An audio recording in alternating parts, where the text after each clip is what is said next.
వే gold trusted gold buyers మీరు తాకట్టు పెట్టిన బంగారాన్ని విడిపించి ఈ రోజు ఉన్న మార్కెట్ ధరకు కొనబడను. తెలంగాణ జనసేనకు బిగ్ షాక్ లాంటి వార్తనే చెప్పాలి. హైదరాబాద్ లో జనసేన సభకు అనుమతిని నిరాకరించింది ప్రభుత్వం. మంగళవారం గచ్చిబౌలిలో సభకు ఏర్పాట్లు జరుగుతున్నాయి. నవనిర్మాణ సంకల్ప సభ నిర్వహించేందుకు జనసేన సిద్ధమైంది. రాష్ట్ర ఆవిర్భావ వేడుకలు, శాంతి భద్రతల దృష్ట్యా జనసేన సభకు పోలీసులు అనుమతి నిరాకరించారు. ఈ నేపథ్యంలో జనసేన నేతలు కోర్టును ఆశ్రయించారు. అనుమతి నిరాకరణ రద్దు వెనుక కారణాలపై కూడా జోరుగా చర్చ జరుగుతోంది. రాజకీయపరమైనటువంటి అంశాల, ఇతర అంశాలు అనేటువంటి ఒక చర్చ కూడా జరుగుతోంది. జనసేన నేతలు భిన్నంగా స్పందిస్తున్నటువంటి పరిస్థితి. మేము ఏదైనా సరే కోర్టులోనే తేల్చుకుంటామనేటువంటి మాట కూడా చెప్తూ ఉన్నారు జనసేన నేతలు. దీనికి సంబంధించి మరిన్ని అప్డేట్స్ మా కరెస్పాండెంట్ కిరణ్ అందిస్తారు. కిరణ్, జనసేన ప్రతిష్టాత్మకంగా తెలంగాణలో సభ నిర్వహిద్దామని అనుకున్నటువంటి పరిస్థితి ఉంది. సరే, కారణాలు ఏమైనప్పటికీ పోలీసులు అయితే సభకు సంబంధించి అనుమతిని నిరాకరించినటువంటి పరిస్థితి. జనసేన నేతలు కోర్టుకు వెళ్ళైనా సరే మేము అనుమతి తెచ్చుకుంటాం అనేటువంటి మాట చెప్తున్నారు. ఏ విధంగా చూడాలంటారు? మురళి, జనసేన అధినేత పవన్ కళ్యాణ్ కు తెలంగాణ ప్రభుత్వం, తెలంగాణ పోలీసులు గట్టి షాక్ ఇచ్చారని చెప్పొచ్చు. రేపు జరగబోయే తలపెట్టిన సభకు సైబరాబాద్ పోలీసులు అనుమతి నిరాకరించారు. తెలంగాణలో జనసేన పార్టీని విస్తరించేందుకు పవన్ కళ్యాణ్ హైదరాబాద్ లో భారీ సభకు ప్లాన్ చేశారు. అయితే కొన్ని కారణాల వల్ల ఈ సభకు అనుమతి ఇవ్వలేమంటూ సైబరాబాద్ పోలీసులు ప్రకటించారు. ఇక్కడ ప్రధానంగా గత కొద్ది రోజులుగా టీడీపీ కూటమిలో ఉన్న పార్టీలు TDP, Janasena, BJP. Already BJP Telangana establish అయింది. ఇటు గతంలో ఉమ్మడి ఆంధ్రప్రదేశ్ నప్పుడు టీడీపీ అత్యంత బలంగా తెలంగాణలో ఉండేది. అయితే 2014 ఎన్నికల తర్వాత క్రమేపీ టీడీపీ బలహీనపడుతూ వచ్చింది. అది చివరికి ఎట్టకేలకు 2023 ఎన్నికలకి పోటీ చేయకుండానే ఇండైరెక్ట్ గా కాంగ్రెస్ పార్టీకి మద్దతు ఇచ్చిన నేపథ్యం మనం చూస్తాం. ఇలాంటి పరిస్థితుల్లో అటు టీడీపీ, ఇటు జనసేన రెండు పార్టీలు మళ్ళీ తెలంగాణలో అడుగు పెట్టడానికి విషయ ప్రయత్నాలు మొదలు పెట్టాయనే కోణంలో తెలంగాణలో చర్చ జరుగుతుంది.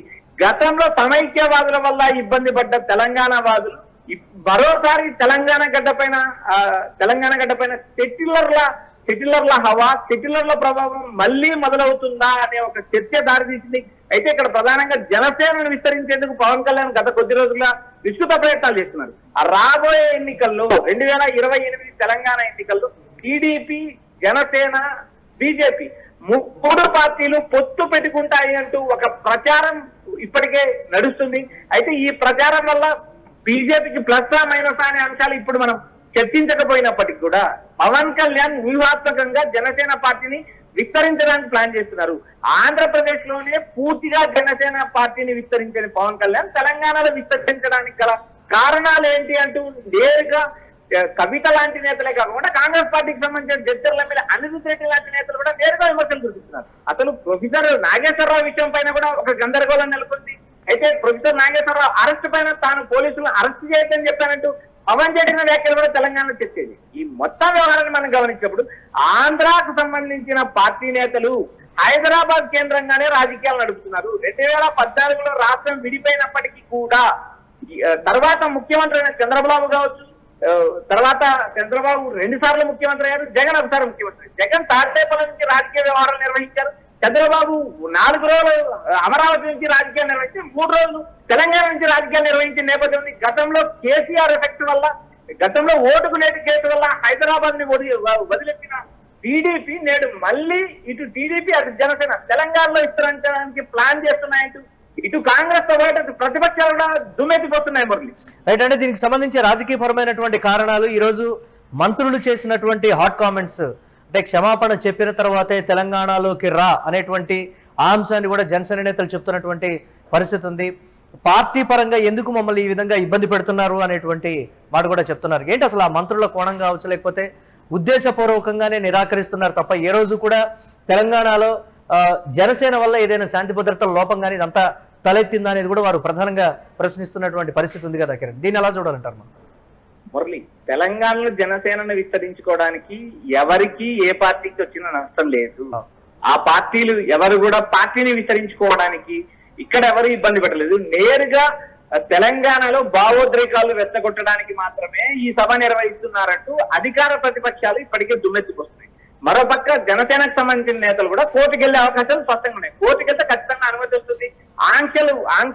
పోలీసుల ఆంక్షలతోనూ మరియు కొన్ని రూల్స్ అండ్ రెగ్యులేషన్స్ తో కోర్టు పర్మిషన్ ఇచ్చే పరిస్థితి ఉంది. అయితే ఎల్లుండి సభ జరుగుతుందా లేదా అంటే కోర్టుకెళ్లే జనసేన నేతలు కోర్టుకెళ్లే దాన్ని బట్టి మాత్రమే సభ జరుగుతుందా లేదా అనేది ఒక క్లారిటీకి వచ్చే అవకాశం. ప్రభుత్వం నుంచి కానీ పోలీసుల నుంచి కానీ ఉన్న ఏదైతే సైబరాబాద్ పోలీసులు ఇటు నేరుగా సభకు అనుమతి ఇవ్వలేము, కొన్ని సాంకేతిక కారణాల వల్ల అనుమతి ఇవ్వలేని పరిస్థితి ఉందంటూ పోలీసులు తెలియజెప్పిన నేపథ్యం. అయితే ఇక్కడ ప్రధానంగా జనసేనకు సంబంధించిన కీలక నేతలు హైకోర్టు తలుపు తట్టే అవకాశాలు ఉన్నాయి. ఎందుకంటే ఏదైతే సభలు సమావేశాలు నిర్వహించుకోవడానికి ప్రభుత్వం అడ్డుకోజాలదు, కోర్టులు నేరుగా పర్మిషన్ ఇచ్చిన నేపథ్యం గతంలో చాలా వరకు చూసాం. అటు బీఆర్ఎస్ నేతలు కోర్టుకు వెళ్ళిన నేపథ్యం చూసాం, మరి బీఆర్ఎస్ అధికారంలో ఉన్నప్పుడు కాంగ్రెస్ పార్టీ కోర్టుకెళ్లి పర్మిషన్ తెచ్చుకునే పరిస్థితులు చూసాం.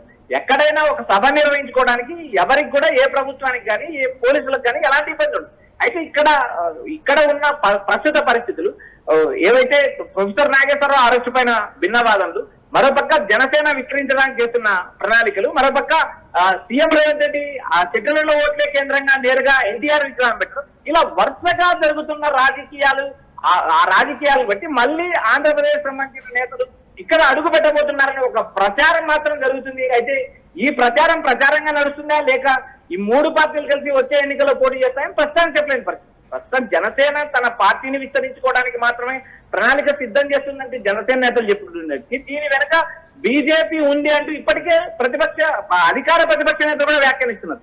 బీజేపీ ఇచ్చిన గైడ్ లైన్స్, బీజేపీ ఇచ్చిన రూట్ మ్యాప్ తోనే పవన్ కళ్యాణ్ తెలంగాణలో సభ నిర్వహిస్తున్నారంటూ ఇప్పటికే పొన్నం ప్రభాకర్ లాంటి నేతలు విమర్శించారు. మరోపక్క కవిత లాంటి నేతలు కూడా విమర్శలు కురిపిస్తున్నారు. అంటే జనసేన విస్తరిస్తారా, రేపు కోర్టు అనుమతిస్తే సభ నిర్వహించే అవకాశాలు స్పష్టంగా ఉన్నాయి. ఆ సభలో పవన్ కళ్యాణ్ ఏం మాట్లాడతారనే అంశాలు మాత్రమే ప్రస్తుతం చర్చే. ఇక్కడ ప్రధానంగా రాష్ట్రంలో ఉన్న పరిస్థితుల ఆధారంగా ఉద్రిక్త పరిస్థితులు కానీ, భావోద్వేగ ప్రకటనలు కానీ, రెచ్చగొట్టే వ్యాఖ్యలు చేయకూడదనే కోణంలో మాత్రమే పోలీసులు అనుమతికి నిరాకరించారనే సమాచారం వినిపిస్తుంది.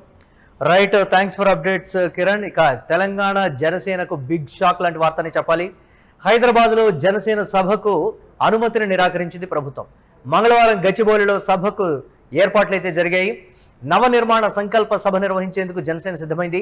రాష్ట్ర ఆవిర్భావ వేడుకలు, శాంతి భద్రతల దృష్ట్యా జనసేన సభకు పోలీసులు అనుమతి నిరాకరించారు, కోర్టును ఆశ్రయించారు. ఈ నేపథ్యంలో జనసేన నేతలు అనుమతి నిరాకరణ రద్దు వెనుక కారణాలపై కూడా జోరుగా చర్చ జరుగుతోంది.